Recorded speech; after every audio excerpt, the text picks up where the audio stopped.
Hi everybody, welcome back. We are partway through chapter 8 of this amazing book, How to Be a Hero by Kat Weldon, published by the fabulous Macmillan Children's Books.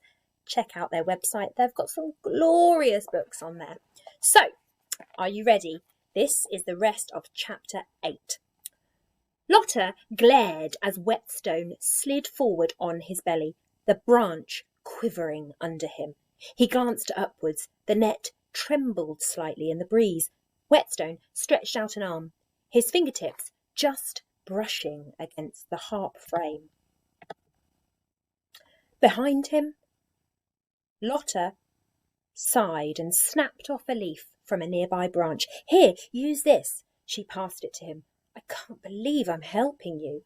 See, being a thief isn't so bad. I think I prefer heroes."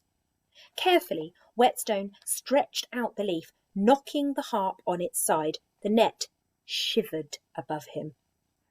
Gulping, he painstakingly hooked the leaf through the hole in the centre of the harp and dragged it closer.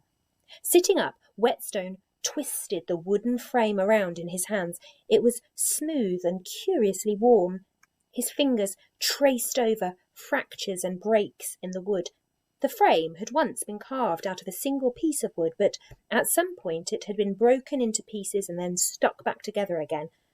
"Maybe someone is hiding it because it's broken," Lotta suggested. "I don't think so." The harp frame sparkled in the sunlight.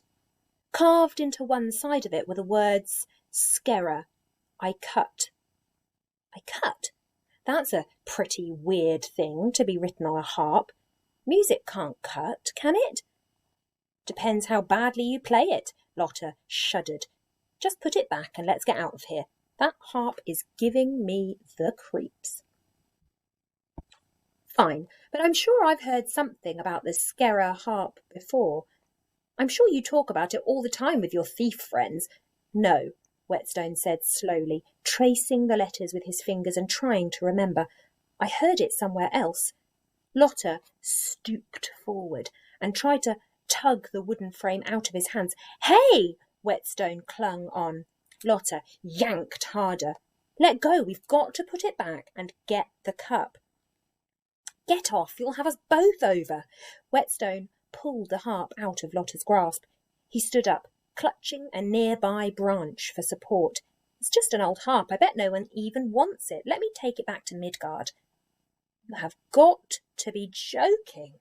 Lotta lunged forward again. The branch wobbled beneath them. "I told you I was a thief," Whetstone retorted, swaying a little and try and avoid Lotta's grasping fingers. "You want the cup for Loki, and you wouldn't let me take a measly apple. If I can't have the cup, I'm taking the harp. When I bring this back to Midgard, everyone in the 9 worlds will know my name. You get the cup, I get the harp. Fair's fair. You're doing all this because you want to be famous?" She snatched at the harp. "You total, complete pillock." "Get off, it's mine." Whetstone pulled the harp out of her reach. Lotta made a lunge for the harp. She overbalanced, her arms windmilling furiously as she fought to stay upright. Her foot slipped off the branch and she slammed heavily into Whetstone, her waving arm knocking the shining harp from the boy's grasp. She frantically grabbed hold of his shirt to try and stop herself from falling.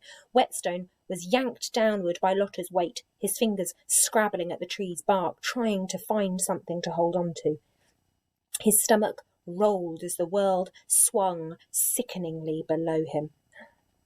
His hand hit upon a smaller branch and he gripped it tightly. They hung together, swinging gently in the breeze. Whetstone forced his eyes open and watched as the golden harp dropped down, down, down. "No!" Shoving Lotta away, Whetstone heaved himself along the branch to try and catch it. That harp was his ticket to fame and fortune, and he was not giving up on it. He felt his body slip, his fingers desperately fumbling once again for purchase. Then there was only air beneath him. Whetstone closed his eyes. He came to a shuddering stop, one foot caught in something. He hung upside down, his cloak swinging around his face. The orange spotted spider dangled casually out of his collar, tickling his nose. You again! Whetstone swiped it away, and it vanished into his cloak. His heart hammering, he risked a peek and saw Lotta's grim face peering through the leaves. She had landed in the fork of a branch and caught him, one hand gripping his boot tightly. Whetstone felt his foot slip. "Stop wiggling," Lotta muttered through gritted teeth. "I'll drop you." Whetstone tried to hold his cloak away from his face. There was a branch just close enough to reach. Maybe.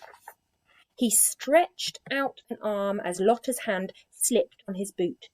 He tried to grip on with his toes. "Over there," he called, pointing at the branch. Lotta nodded, her head dipping through the leaves. He twisted, trying to turn his body towards the branch. "After 3, called Lotta in a strained voice. 1, 2...